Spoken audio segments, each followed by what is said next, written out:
नमस्कार। गुड़ामालानी क्षेत्र में इस वक्त एक बेहद चिंताजनक और दर्दनाक तस्वीर सामने आ रही है, जहां इले यानी लटे भयंकर प्रकोप किसान की अरंडी की फसल पूरी तरीके से तबाह कर दिया है। किसानों का कहना है कि खेतों में हजारों संख्या में फैले कीटनाशक फसलों पूरी तरीके से फसलों पर टूट पड़े हैं। कुछ दिनों से हरे भरे खेतों को अब उजाड़ में बदल दिया गया है। जिन फसलों को किसान दिन रात मेहनत करके तैयार किया था, आज वही फसल उनकी आंखों के सामने बर्बाद हो रही है। हालात इतने गंभीर हो चुके हैं कि किसान खुद इन खेतों में उतरकर लट्टों को इकट्ठा करने की कोशिश कर रहे हैं, लेकिन संख्या इतनी ज़्यादा फैल गई है कि इनको काबू पाना मुश्किल साबित हो रहा है। किसानों का कहना है कि इस बार लट्टों का प्रकोप पहले के मुकाबले तेजी से फैल रहा है, लगातार जो नुकसान पहुंचा रहा है, जिसे आर्थिक नुकसान झेलना पड़ रहा है। कई किसानों को कर्ज लेकर खेती की थी, अब फसल खराब होने के कारण उनके सामने आर्थिक संकट गहरा गया है। अगर समय रहते इस प्रकोप पर नियंत्रण नहीं पाया गया तो क्षेत्र में अन्य फसल भी इस लट्टों के सपेटे में आ सकती है और नुकसान भी दायरे बढ़ सकता है। ऐसे में गुड़ामालानी प्रशासन और कृषि विभाग को तुरंत हस्तक्षेप करना की मांग कर रहे हैं। किसान की मांग है कि उन्हें फसल का नुकसान उचित मुआवजा दिया जाए, कीट नियंत्रण के प्रभावी दवाइयों की व्यवस्था की जाए।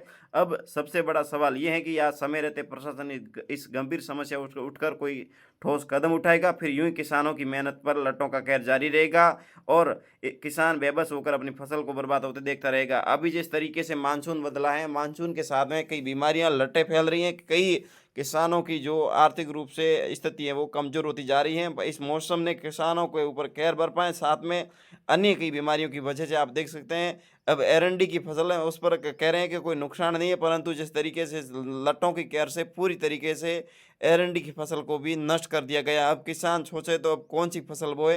तमाम किसान पुत्रों से अपील है कि एक बार वीडियो को शेयर करें। धन्यवाद।